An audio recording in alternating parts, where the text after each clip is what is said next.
تلقيت مكالمة من آرثر. إدوارد يعاني من ارتفاع في درجة حرارته وأنت السبب. إدوارد مريض؟ سارة أختي الكبيرة.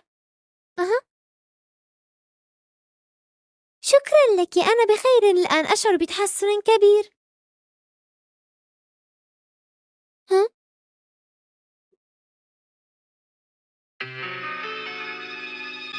أنت تسببين الإزعاج لمن حولك، ألا ترين ذلك؟